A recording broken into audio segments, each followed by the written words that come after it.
Salut Anaïs, je t'envoie une petite explication pour ton truc de valeur absolue, parce que ça va être plus facile que de t'appeler par téléphone. Voilà. C'est pas très compliqué en fait, il faut que tu comprennes ce que c'est qu'une valeur absolue. La valeur absolue d'un nombre, quand tu mets les deux barres comme ça, la valeur absolue d'un nombre, là je mets A, en fait ça veut tout simplement dire la distance qu'il sépare de 0 lorsque ce nombre tu le places sur un axe horizontal. Donc si ici tu représentes l'axe des abscisses, la valeur absolue du nombre, en fait c'est la distance qu'il sépare du centre de l'axe. Donc par exemple ici, si je place A ici, le nombre A, si je le place ici sur l'axe, la distance qu'il sépare de 0, elle est représentée ici, et ça en fait on l'appelle valeur absolue de A. Et tu vois bien qu'en fait, si le A, il était placé exactement de l'autre côté du 0, mais du côté des négatifs, à exactement la même distance, ici, là, à la même distance de ce côté-là, ben en fait, la distance qui le sépare de 0 est exactement la même. Puisqu'en fait, il est placé de l'autre côté, mais il a été placé du côté des négatifs, mais en fait, il est séparé de la même distance de 0. Donc, comme dans ton équation, elle te demande d'essayer de trouver les valeurs de x pour que l'élément 3x plus 2, ben, pour l'instant, je vais l'appeler a par exemple, il ait la même valeur absolue que l'élément 1 moins x. Donc, en fait, il faut que tu essayes de chercher quand est-ce que deux nombres peuvent avoir la même valeur absolue. Et quand est-ce que deux nombres ils peuvent avoir la même valeur absolue? Bah, soit quand les deux nombres sont égaux. Donc ça veut dire qu'on pourrait avoir par exemple soit A est égal à B. Dans quel cas, regarde, le point A et le point B, ils seraient situés exactement au même endroit sur l'axe, regarde.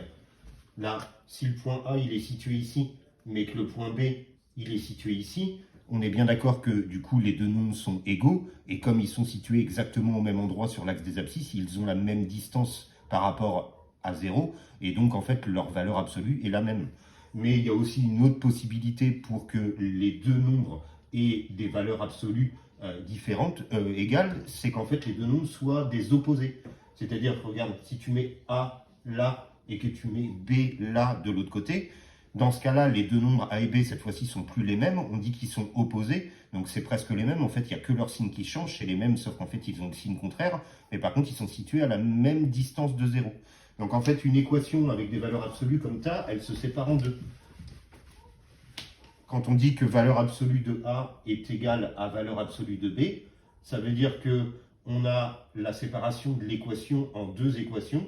C'est soit A est égal à B, ça veut dire qu'ils sont placés exactement au même endroit sur l'axe, et dans ce cas-là, forcément, leur distance qui les sépare de 0, c'est les mêmes, ou soit A est l'opposé de B. L'opposé, ça veut dire qu'en fait, c'est les mêmes, sauf qu'ils n'ont pas le même signe. Donc, A opposé de B, en maths, ça s'écrit comme ça, c'est-à-dire, en fait, on met un moins. Quand on dit A égale moins B, ça veut dire A est l'opposé de B. L'opposé, ça veut dire qu'en fait, ils sont de signes contraires, mais par contre, leur distance par rapport à 0 est la même. Donc, si tu appliques ce principe-là, ça, logiquement, ça doit être écrit dans ton cours. Ou alors, si c'est pas écrit dans ton cours, peut-être que ça n'a été dit qu'à l'oral, et dans ce cas-là, tu ne l'as pas retenu.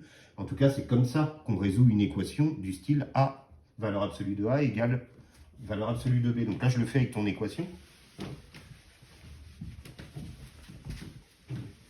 Donc, ton équation, c'est 3x plus 2 en valeur absolue. Quand est-ce qu'il peut être égal à 1 moins x? Donc tu vois, en fait, l'expression littérale qui est ici, qui comporte un petit x, ben, en fait, c'est comme mon grand A de tout à l'heure. Et l'expression littérale là qui comporte aussi un petit x, c'est comme mon grand B de tout à l'heure. Et si tu veux résoudre cette équation, il faut que tu enlèves les valeurs absolues. La façon d'enlever les valeurs absolues, c'est ce que je t'ai expliqué tout à l'heure. Soit l'élément A, c'est exactement le même que l'élément B, c'est-à-dire qu'ils sont placés au même endroit. Donc 3x plus 2 est égal à 1 moins x. Ou alors, donc là je mets un ou, les deux flèches ça veut dire ou alors 3x plus 2, c'est l'opposé de 1 moins x. Donc là pour dire l'opposé, regarde, je suis obligé de mettre des parenthèses autour. C'est soit l'élément A est égal à l'élément B, soit l'élément A est égal à l'élément B, mais avec le signe moins pour dire opposé. Mais comme tu veux prendre l'opposé de tout ça, tu es bien obligé de mettre une petite parenthèse autour, parce que si tu ne mettais pas la parenthèse, ça serait que l'opposé de 1, et toi, tu veux que ça soit l'opposé de tout 1 moins x. Donc, valeur absolue de A égale valeur absolue de B, si A égale B, ou A égale moins B. Et ces deux petites équations, maintenant, tu les résous. Donc ça, je ne te réexplique pas, je pense que tu sais comment on fait. Hein, tu mets les nombres du même côté, tu mets les x du même côté, à la fin, tu trouves x. Alors ça, je ne vais pas te réexpliquer, je pense que tu as compris. Donc là, par exemple, moi, je vais mettre les x de ce côté-là. Donc là, ici, je fais plus x, donc là, je vais obtenir 4x. Là, le 2, je le passe de l'autre côté, ça fait moins 2. 1 moins 2, ça fait moins 1. Et là, ça fait x égale moins 1 quart. Hop, là, je viens de trouver une solution de l'équation de départ. Et là, j'en ai une deuxième. Donc là, il faut que tu enlèves la parenthèse. Et tu sais que quand une parenthèse est précédée d'un moins, il faut changer l'opération à l'intérieur. Donc là, ça devient plus. Ça, tu l'as appris, c'est du calcul littéral. Et ensuite, tu mets les x du même côté. Là, le x, je le passe de l'autre côté, ça fait 2x. Le 2, je le passe de l'autre côté, ça fait moins 2. Donc ça fait moins 1 et moins 2, ça fait moins 3. Et x égale moins 3 demi. Tu viens de trouver les deux solutions. Hein, on écrit l'ensemble des solutions égales. Et là, puisqu'il n'y en a que deux, ce n'est pas des crochets, c'est bien des accolades. Hein, tu as la solution moins 1 quart qui marche et tu as la solution moins 3 demi. Voilà.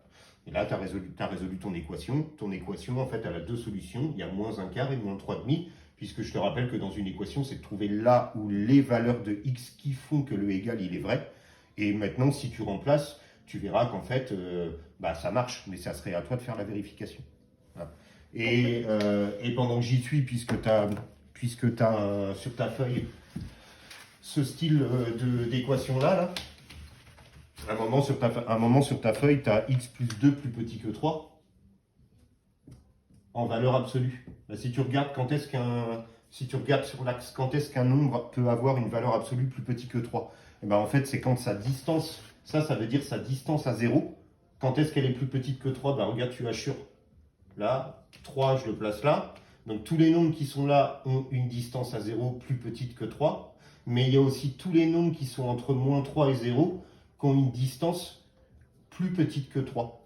Et donc, en fait, cette inéquation-là, si tu veux la résoudre, eh ben, en fait, elle va devenir x plus 2 doit tout simplement être compris entre 3 et moins 3. Pour que sa distance à 0 soit plus petite que 3, il faut qu'il soit compris maximum. Il ne faut pas qu'il aille plus loin que 3 et il ne faut pas qu'il dépasse moins 3 du côté gauche. Ça se traduit comme ça. Et après, tu sais que sur une inéquation, tu as le droit de faire des opérations. Là, par exemple, je vais faire moins 2. Moins 2, ça élimine le 2 qui est là. Ici, je fais moins 2 aussi, puisque je dois faire moins 2 sur les trois morceaux. Là, ça fait 1. Et là, moins 3, moins 2, ça fait moins 5. Et là, j'ai obtenu les solutions de mon inéquation. Les solutions de l'inéquation qui marchent, c'est tous les nombres qui sont compris entre moins 5 et 1. Et là, hop, tu as résolu ton inéquation de départ. Et après, tu en as une dernière qui est dans le sens contraire. C'est l'autre qui est comme ça, là. X moins 3 plus grand que 5, si tu regardes bien quand est-ce qu'un nombre a une distance à 0 qui est plus grande que 5, soit le nombre il est plus grand que 5, tous les nombres qui sont par là, on est bien d'accord qu'ils ont une distance par rapport à 0 qui est plus grande que 5, mais tous les nombres qui sont avant moins 5, eux aussi, ils ont une distance à 0 qui est plus grande que 5, puisque tu vois bien que la distance qui sépare là, elle est plus grande que 5. Donc là, puisqu'il faut que tu enlèves les valeurs absolues pour pouvoir t'en sortir, ça, pour les enlever, les valeurs absolues, ça va se traduire comme ça. Ça se traduit par x moins 3 est soit plus grand que 5, si le x moins 3 il est situé par là, ou le x moins 3, il doit être plus petit que moins 5 pour qu'il soit situé du côté gauche. Et en fait, ça te fait deux petites inéquations à résoudre. Là, ça fait x plus grand que 8, ou x plus grand que moins 3, moins 5 plus 3, donc moins 2. Et voilà, là, tu as obtenu toutes les solutions de ton inéquation. Ça, tu vas le voir certainement après. Voilà, j'espère que tu as compris. Sinon, tu dis à ton père qu'il me rappelle ou tu me rappelles. Bisous, bye!